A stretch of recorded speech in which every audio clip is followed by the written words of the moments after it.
Hello there, it's Friday, which means it's time once again for the best movie podcast ever. The only movie podcast to offer objective and hyperbole-free discussion of every movie in the known universe. I am your host, the podcaster with no name, Konrad, and with me as always, abracadabra, he's going to reach out and grab you, it's Anthony James. It's only a bit of Hocus Pocus. Hello, Konrad, how are you? I am very well. We are mired deep within the spooky season. I mean, we're actually not. We're actually recording this back to back with another episode, but we're still in October. And we're gonna. What I'm gonna do is we're gonna after the next bit where we have a hilarious bit that you're gonna want to stay tuned for, listener, where we talk about all the things that we think are gonna happen in the next week. What's gonna happen is a veil is gonna descend upon the podcast where we pretend that it is next week when we're recording this, and we'll all be part of the illusion.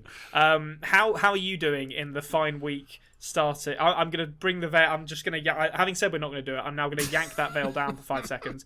How are you doing in the week that began the 11th of October, Anthony? Absolutely fantastically. I actually won the lottery yesterday. And we're closing the channel.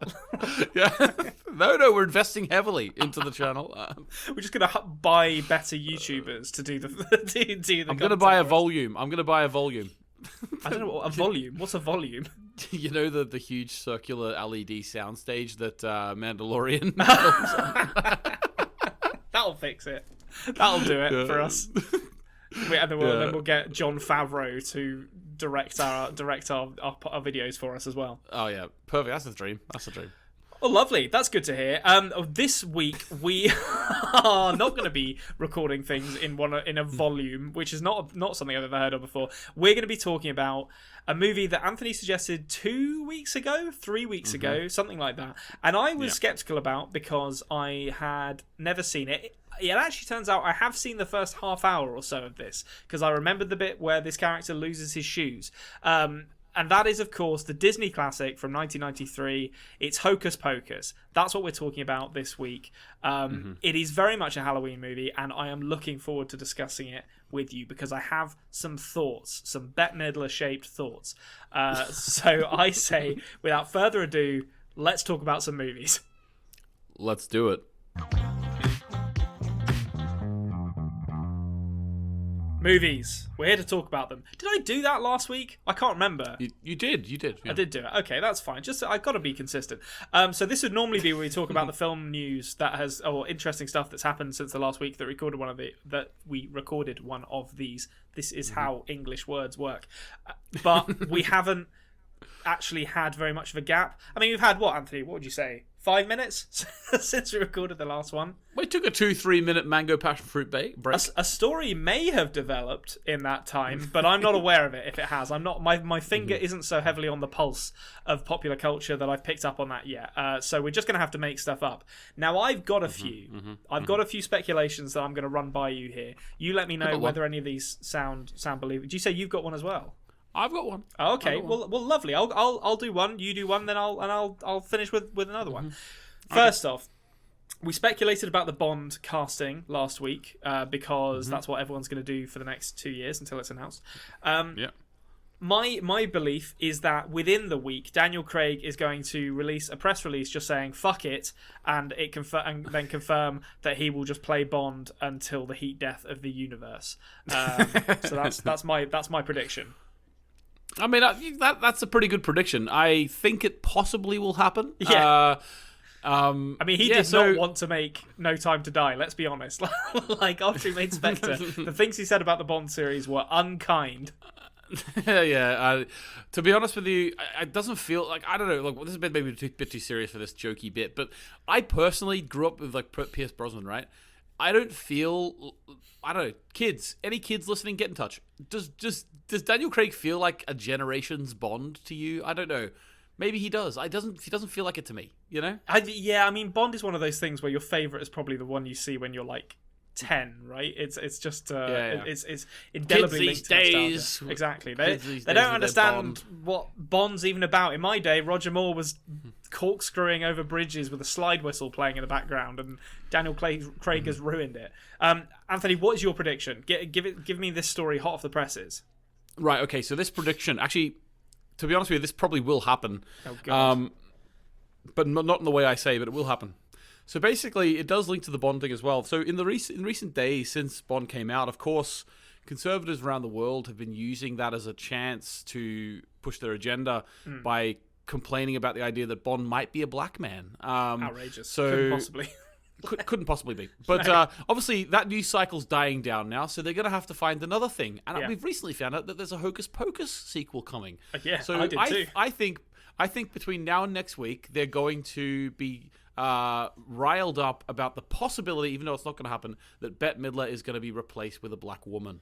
Yeah, and they'll be. Hold on, I'm trying to think of a way to work woke into this title or workshopping. Hocus Pocus. Oh, there it is. There it is. Fucking hell! You're welcome, editorial writers of a week's time. We've done it. We've done it for you. That's a cool shot. That's brilliant. That's unbelievable. Okay, so my that definitely will happen as well. We've spoken that into existence. My final suggestion for a story that's going to happen next week is between now and then. This is actually on kind of the opposite side of. Oh, I guess it's actually on a similar side. That Disney decides not to be evil for a change and actually allows Mickey Mouse to enter the public domain, given they keep on extending copyright laws, so they can keep a hold of that decrepit public figure, and they should just let him enter the public domain so he can die. Public figure. Yeah. Can you imagine Mickey Mouse just started popping up everywhere and it was completely legal? I can't wait. I can't, like, one day that there's someone's gonna have that conversation. Be like, Disney, you can't just keep extending copyright laws. Like, we have these things set at a limit for a reason, and then everyone's gonna make a terrible Mickey Mouse film just as a means of Michael the Mouse. Michael the Mouse, yeah. Okay, brilliant. Well, there you go. So I mean, those are probably going to happen within the next week. And the reason that we've been able to be so accurate in those predictions is through the magical powers that we've developed in this spooky season. Because Anthony and I are warlocks, I guess. And in being warlocks, which is the male version of a witch, I learned when I was about 5 years old. Not a wizard. No, wizards are a different school of magic. Witches and warlocks have made a bargain with an extra, not extra dimensional, but like another entity. So normally the devil. That's who the witches have get their power from. Whereas a wizard is like a nerd study. Bookie. Learning. Yeah, they read their books and they learn it from there. So that's another reason why J.K. Rowling is a fucking terrible world builder. Why are the female wizards? Wizards called witches in Harry Potter? Yes. What? I never noticed that. I mean, I never read the books, and I only watched a handful of the films. But that's completely wrong, J.K. One of the many things that she's wrong about, to be to be honest.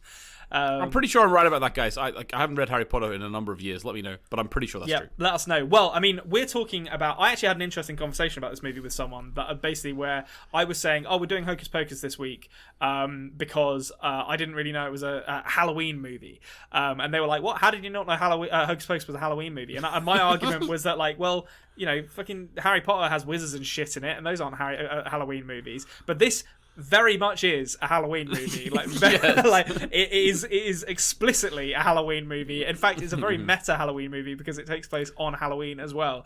And that is, of course, the movie we're here to talk about. It's a Disney classic. Yes, citation needed. And that is Hocus Pocus from 1993, directed by Kenny Ortega, written by the guy who would go on to write Mystery Men, Neil Cuthbert, which is a great film. Yeah, a really, really great film. And starring, I mean, you know, we all know who it's starring, I imagine, but, you know, Bette Midler, Sarah Jessica Parker, and Latha Najimy. It's got a good cast. It has got a good cast. Like, those sisters are carrying it, aren't they? Yes, they are carrying it. I just want to say, Konrad, if you do want to move to Northern Ireland, you need to start calling this a Disney classic. Because this is in the cinemas. This is in the cinemas every Halloween. Well, it's funny, actually, you say that, because I'd seen, I think I saw the first half hour of this. So I saw up to the bit where he has his shoes stolen by bullies, which we'll get to shortly. Ice. Ice, and the other one, the leather jacket one. Who cares? Yeah, exactly. Who cares? Bulk and Skull, we'll call them. So I got up to that. I believe probably watched this on the Disney Channel, and I've never watched it since. And then watching this now, and then going and reading a bit about the discourse about it, it is actually like not joking around. it is actually like a beloved cult classic. Yeah, it is. I don't even know if it's a cult classic, really. It's just no, it's not. No, a film that is played over and over again on Halloween, in and around Halloween, all over the known world, by the sounds of things. Yeah, I don't know why you were so unplugged from this, but yeah, it definitely it is. It's just known. It's as much as some Christmas films are just synonymous with Christmas to the point where you don't even talk about whether they're good films or not. That's what this is for Halloween. Yeah. This is just a Halloween film, you know? And, I'm going to say this now. The opening of this movie... Oh, well, no, not the opening. The first 5 minutes of this movie, I was like, oh, fuck, is it going to be all this bad English accent?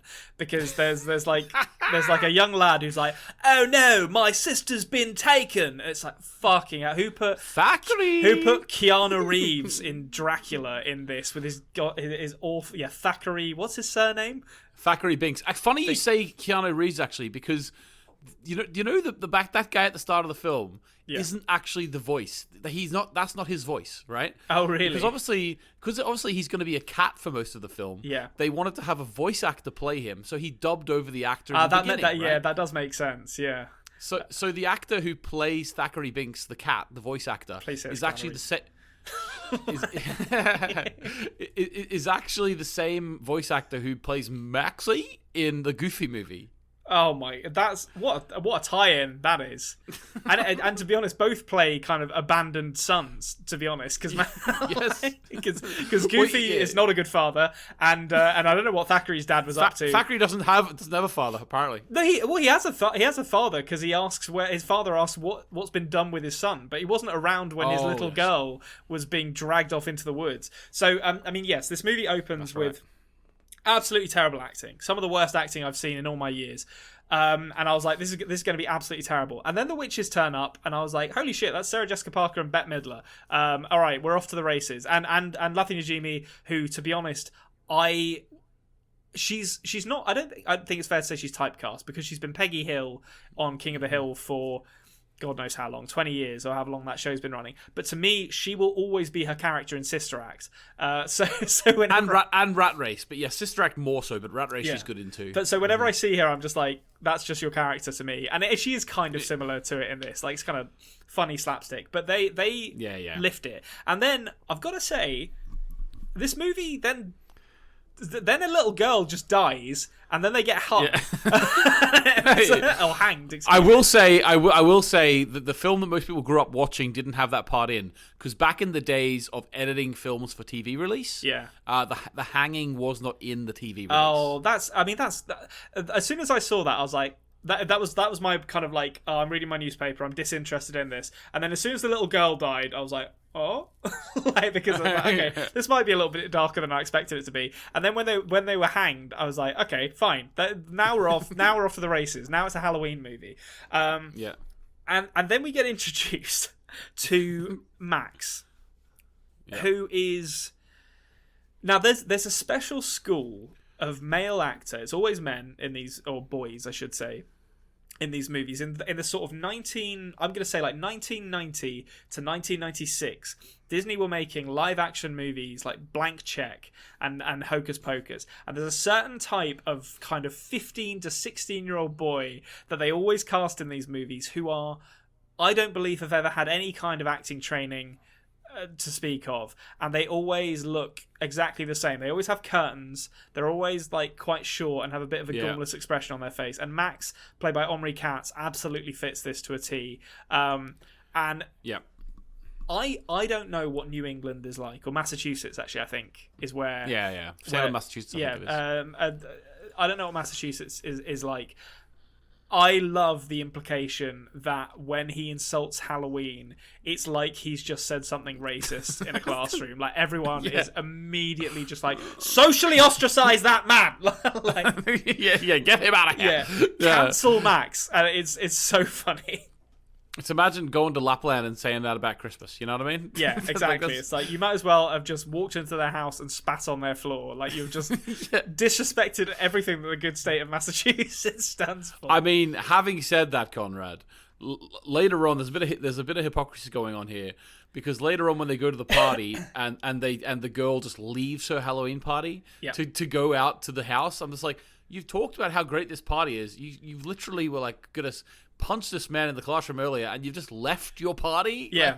Also, I mean, I've been to a fair few Halloween parties in my time. That is some eyes wide shut, like Georgian ball nonsense. That is not a Halloween party right there. That's a sex cult in the early stages of its evening, as far as I'm concerned. I love the way you're saying that because my wife Emma, who loves Halloween, like she fucking loves it. Like she was like, "Oh, this looks like such a fun party," you know. I mean, listen, it'd be fun for someone.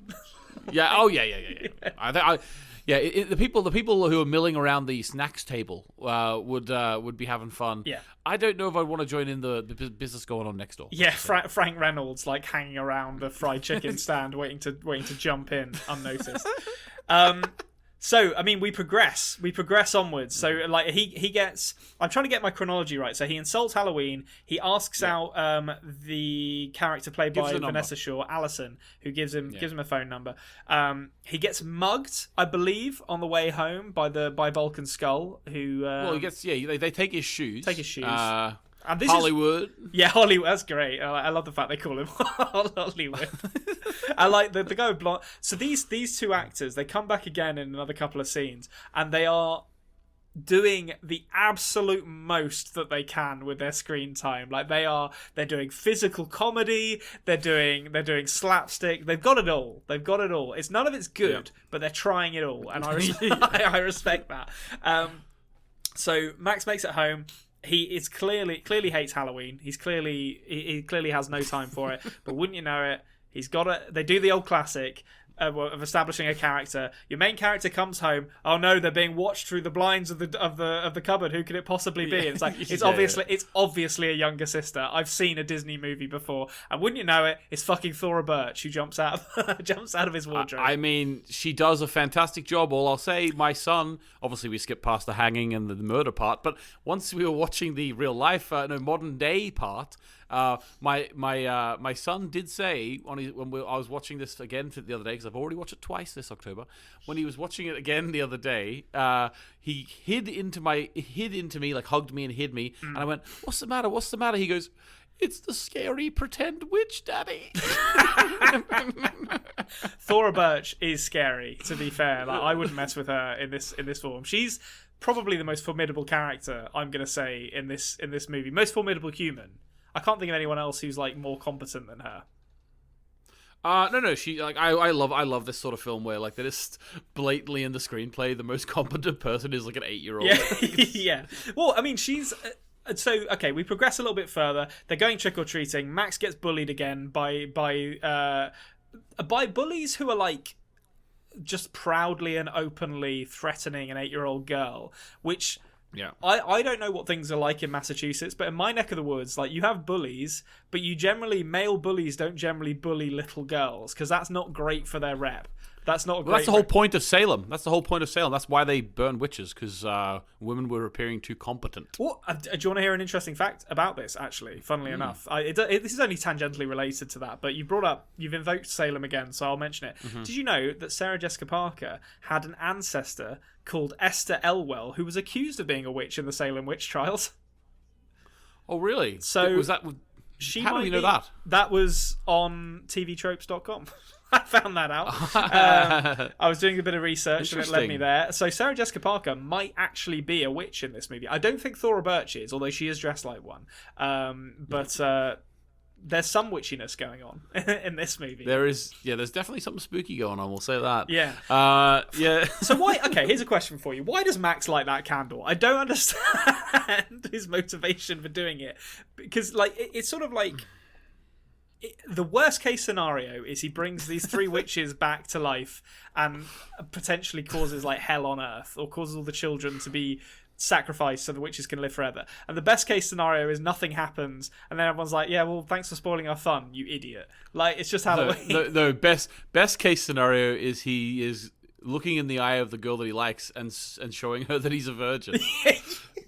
That's best case scenario. That comes up so much in this movie. Like, the fact that he is a virgin is repeated over and over again. Oh my god, one of the best jokes in the whole film. They tell a cop, yeah, he's a virgin, and then like 2 minutes later, he's like, "Stupid kids thought I was a cop." I couldn't believe that joke when we get to that. That's illegal. You're not allowed to just dress up as a policeman on Halloween with a bike and everything. I'm not sure what kids the fucking around. And like his partner is like a call girl or something on the back of his bike. Unbelievable. I could not get over that. I was like, that guy needs to be arrested. That's the cop equivalent of stolen valor, whatever that is. Stolen valor. Yeah. So I mean, they bring those gosh damn witches back. That's what they do. Max lights the black candle. He's a virgin. It's 300 years later. We get a great sort of sequence of fish out of water comedy segments where they like rush out of the house to chase them and like see an ambulance and scream and run away. Yeah. I've got to say though, these sisters, they adjust to it pretty quick. They adjust to it pretty quickly, and they do. I'm not going to talk about it just yet because we've got a couple of other bits to cover. But there's a musical sequence in this which makes no sense if you think about it. They're magic, Conrad. They're magic. I don't care how magical they are. There's no way that they wake up after 300 years and just know the melody to Nina Simone's "I Put a Spell on You." All right, that song did not exist. It's ingrained. It's ingrained within their being. I think Yeah. Nina Simone probably had an ancestor in Salem as well. Possibly. Yeah, maybe the song actually predates Nina Simone, and they're calling her a hack. Like you stole this like 17th century song. Okay, so I am going to be honest, I did not fully follow why the witches were pursuing Max specifically. My understanding of this was that they just needed to consume a child in order to alleviate themselves of the curse and come back to life. Well, they were following Max because he had their book. That's right, the book. Yeah. But you are right, like their overall aim was to just consume as many children as possible to get young. I just feel like they could have quite easily got a kid. In 1993, no one was aware of anything back then. You just walk up to one and be like, "Do you want to watch G.I. Joe?" But they might have needed their book for the spell before that, you know. But I will say, like, if Sarah Jessica Parker was going to get any younger here, like, what did she want to be, like 3 years old or something? Yeah, she ended up like Kirsten Dunst in Interview with the Vampire, where she's just like, well, now I'm perpetually 13 years old, which is the awful age to be. I mean, I don't think they fully thought it through, to be honest. And also, I mean, credit to them for doing it, but Sarah Jessica Parker, the idea of her being sisters of Bette Midler, like in 1993, they do point it out. They play out. They do a little play on the idea of them de-aging when Bette Midler's like, well, youngish at the beginning, which I was like, good for you, Bette. Like, good for you for being able to poke fun at yourself. So I mean, really, the plot then devolves into them running away with this book. They do the classic. They go to try and tell the authorities. They tell the cop, who turns out to be, I don't know what that guy is, just stealing valor. They go and try and tell their parents, and we've already spoken about it. So I'll say this: the musical sequence in this completely caught me off guard. I should have seen it coming because I only know Bette Midler from the Krusty Comeback Special episode of The Simpsons, where she sings the "Wind Beneath My Wings" duet with Krusty, which is beautiful, a moving duet. But she's obviously musically talented. The clowns, yeah. I was They're already Sideshow Mel. I did not see this musical segment coming, and I had a bloody good time with it, I have to say. Yeah, close your mind. It's so good. It's one of those, like, I don't know, it's just one of those perfect storms of a song in a film that for the rest of the film you've just got it in your head. Yeah, you know? Yeah. I will say, I respect Max and I've forgotten Thora Birch's character's name. What is her name? She is Danny. Max and Danny's parents. Let's talk about their costumes for a second. Their mum doing the Madonna 1993 thing, very topical. She put a lot of effort into it. The dad, now correct me if I'm wrong, but he was just wearing a Dracula cloak over a Hawaiian shirt. Yep. Maybe there was a joke about that somewhere. I don't know. Avanto Sakyo insert Hawaiian pun here. Yeah. I'm not quite sure. I honestly saw that and was trying to think if that happened in Dracula Dead and Loving It, the Mel Brooks Leslie Nielsen movie. I was like, is that what you're referencing there? Because that's a very deep cut if that's what you're going for. But maybe it was just possibly just a lazy costume. Yeah, I know, but I thought, come on, it's classic Konrad. You can't criticize this film. But I will say, you did skip over something important. What did I skip over? And that over? is the rebirth of Billy Butcherson. Oh my god! I was gonna get back to him because.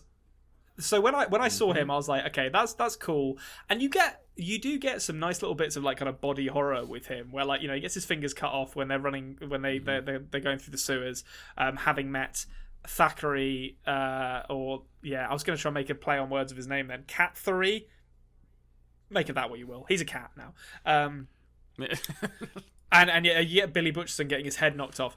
The thing that I noted about Billy Butcherson, and I was quite pleased with myself for this, is I was like looking at him move, and I was like, those movements look familiar. And I went and looked up who it was, and I could not believe that he was working this early. It's only fucking Guillermo del Toro's favourite monster man, Doug Jones, playing Billy Butcherson. Like, can you imagine having a career as an actor where people are like, as soon as there's a monster, they're like, get Doug Jones on the phone. that's well, it's like the first 5 years of motion capture. Get Andy Serkis. Yeah, on the that phone. is true. Yeah, Andy Serkis was very much that man. Have you seen Lord of the Rings? Like, he can be a monkey, he can be a T-Rex, he can be whatever we need. I just love the idea, like, no matter what, you have to put respect on the name of Hocus Pocus because it gave Doug Jones a career, basically. Yeah. Like, Doug Jones, like, I'd love to look up and see if he was in a suit before this point. But we do know that every second job he took from here on out, he was in a suit. Let's say that. He's an alien fishman. I have never. I'm sure there are a couple, and people can point out which ones they are. But to my memory, I have never seen Doug Jones in a movie where he's not a monster man. And he's great at it. He has such. I think it's because he's got quite sort of like a lithe body and like lithe proportions, and he's very like balletic with his movements, which allows him to communicate stuff, like emotion with his character without necessarily having his face to do the work for him, which is an enormous skill. But it is incredible that I couldn't believe that Doug Jones was working as early as 1993 in major movies. Yeah, and yet here he is, and he is good in this. Like I wonder if it's him speaking later on, actually, when he cuts his mouth open. Because I don't see why it wouldn't be. He does speak. He is a good vocal actor as well. Because in Star Trek Discovery, he plays Commander Saru. Oh, okay. Who's like he becomes the captain of the ship, and also he's a proper main role in that show.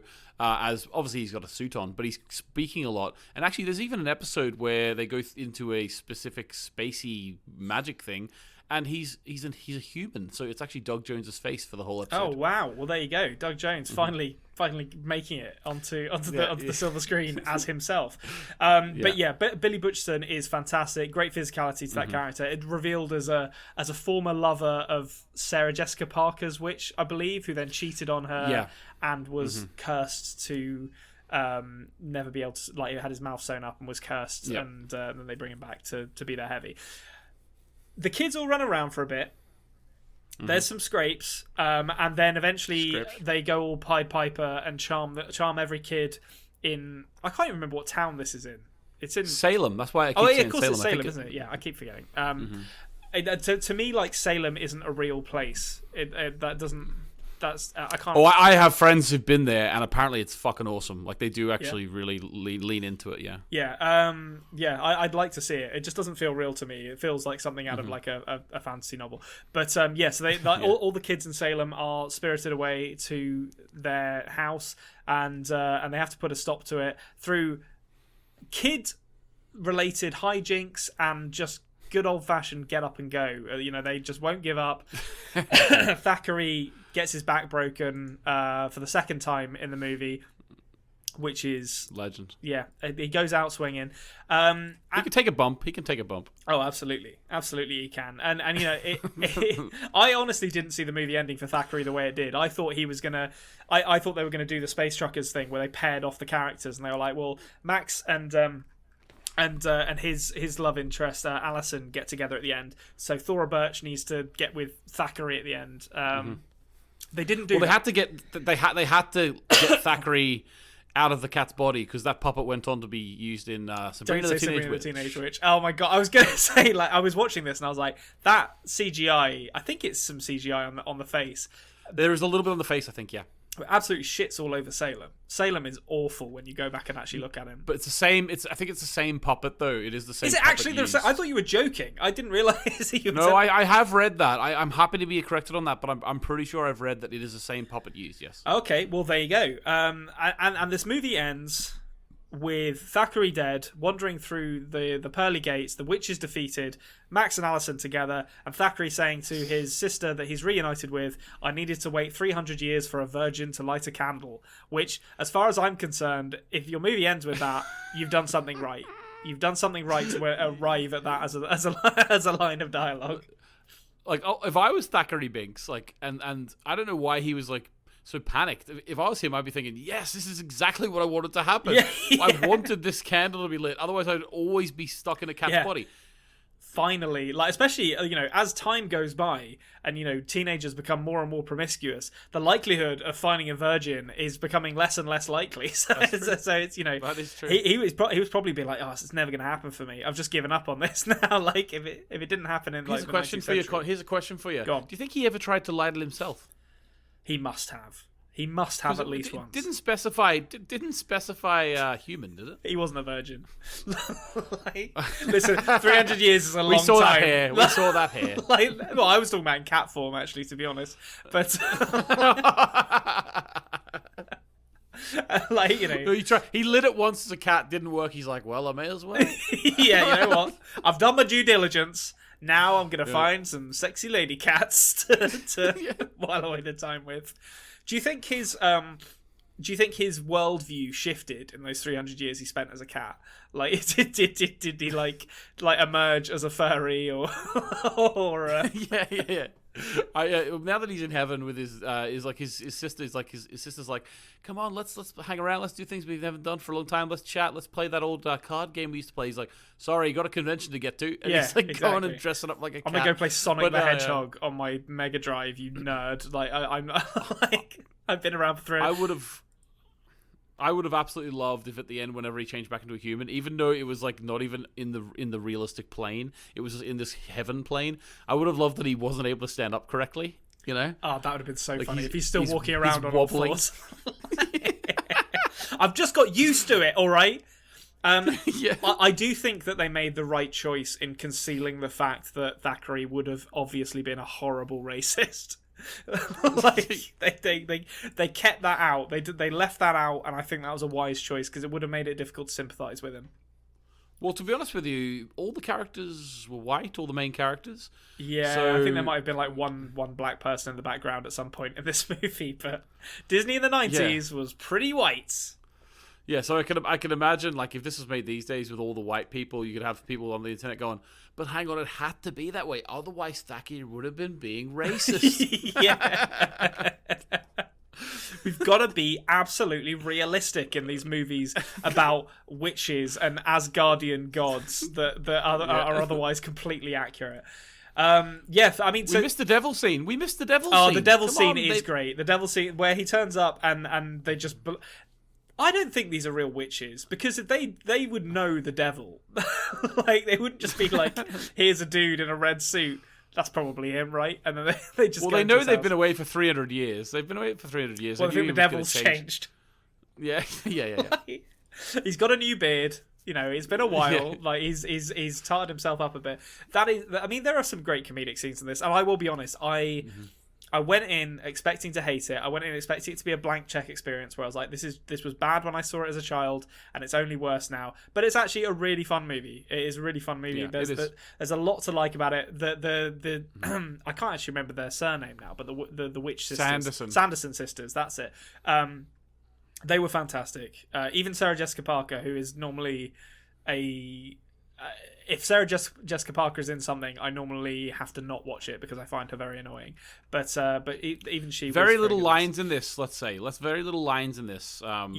but she did what she had to do well, I thought. Yeah, but I think that's fair enough. And we're in an unprecedented situation now, because I now need to, as the person who hasn't seen this, I'm now going to have to offer my rating first, because normally we're going the other way, or so it has been for the last few weeks. I gave this a 3-star rating. I couldn't give it higher. Qualitatively speaking, it's like I can see the flaws in this movie, but it's still good fun. So and that's as a 34-year-old man watching Hocus Pocus for the first time. So if I'd have seen this as a kid and I had the nostalgia factor, I probably would have really loved this, I think. Yeah. Okay. Great stuff. I have talked before about how I don't want to make a mockery of this rating system, and everything does need to be legitimate. So it's with that being said, there's only one thing to do. This is a 5-star film, 100% 5-star film. It's the only way to be legitimate. There it is. I mean, that's the benchmark. Yeah. You've said it. Like, that's the you've plopped the brass ring on the top there, and you've challenged other films. Say, go on, you go grab it. Listen, wait. Yeah, let's just wait for another few months. I'm going to be a full-on Dave Meltzer. That's a 9-star film. Yeah, you just immediately compromise the ratings. I mean, it is sacred. It is sacred until it's not. Until we can't be bothered anymore. Okay, well, I mean, I think that's going to lead. Unless there's anything else you wanted to say on Hocus Pocus, you know it better than I do, to be honest. I'm going to say no. I love it. I think I like the fact that you sort of understand now the sort of the allure around it, the idea of it as a Halloween film, and it's a family Halloween film. I know there is some murder and stuff, and I know that there's a hanging. It's all in good fun. It's all in good fun. Come on, guys. If we can't show children witches hanging, what can we show them? I mean, that's the kind of people that should be hanging. Like, we should teach our children to hang witches. Yeah, and I know in real life, like the Salem witch trials were just like a misogynistic thing to stop women getting out of the house. Yeah, but in this was these are real witches. Yeah, I mean, like, that's how it's depicted. Real witches. I mean, really, they were just 3 educated women who happened to own some land, and they're like, "We'll have that land, thank you very much." yeah. But this film has real witches, so you can't care about that history, Conrad. No, that's true. It doesn't have any time to deal with the reality of the Salem witch trials, and it's probably better for that. Hopefully, in Hocus Pocus 2, it's revealed that this was all actually a cruel retelling through Max's inherently misogynistic worldview, and that they were actually just landed women in the 16th century who were persecuted by an unfair system, and that Thackeray was a massive racist and homophobe, and that they shouldn't have trusted him. Well, you say homophobe, like, to be honest with you, I'm not actually even sure he would have been a homophobe. Because actually, probably would have been in the 1600s. He probably would have been, but like, homophobia is a relatively new thing. Yeah, I mean, that is true actually. But I mean, those puritanical types. I've seen The Witch. I know what. I know what. I forgot what type of person we were talking about here. They were pretty religious over there. But yes, I mean, good fun. It was good fun, and I look forward to seeing more movies like this, and indeed watching this again at some point in the near future. And I think that is going to lead us quite naturally to answering one question, as we always do, and that is, Anthony, what is your favourite movie this week? Rochelle has to be. I don't understand the joke that you have just made there. I'm going to sit here in silence until you explain it. Right, okay. The joke is that it's not a real film. It's a made-up musical of one woman's journey from Milan to Minsk. In Seinfeld, Bette Midler plays the titular role. Is Bette Midler? See, I've just started watching Seinfeld. I'm on to season 2. I'll look out for that. Can't wait. It's a recurring joke. It keeps coming back. Like, there's like a stage show, then it turns into a film. Then it's a whole. Well, there you go. My lack of Seinfeld knowledge has been brutally laid for all to see here. My favorite movie, I'm just going to say it, Hocus Pocus this week. It was good fun, real good fun. I've watched a lot of horror movies in the last few weeks. That's still my favorite one at the moment. Right, well, thank you to Nancy Wyatt and Jared Iscariot for the use of our theme song. You can find links to their stuff down in the description below. And thank you to you for listening. Please consider subscribing. We are The Culture Cave on YouTube. We're the best movie podcast ever on podcasting apps. Give the show a like. It really does help, and get involved in the comments. And we will see you same time, same place, next week. That was me blowing out the black flame candle. For the submission of the Midnight Society. blow the fucking campfire out. Is that even what they say?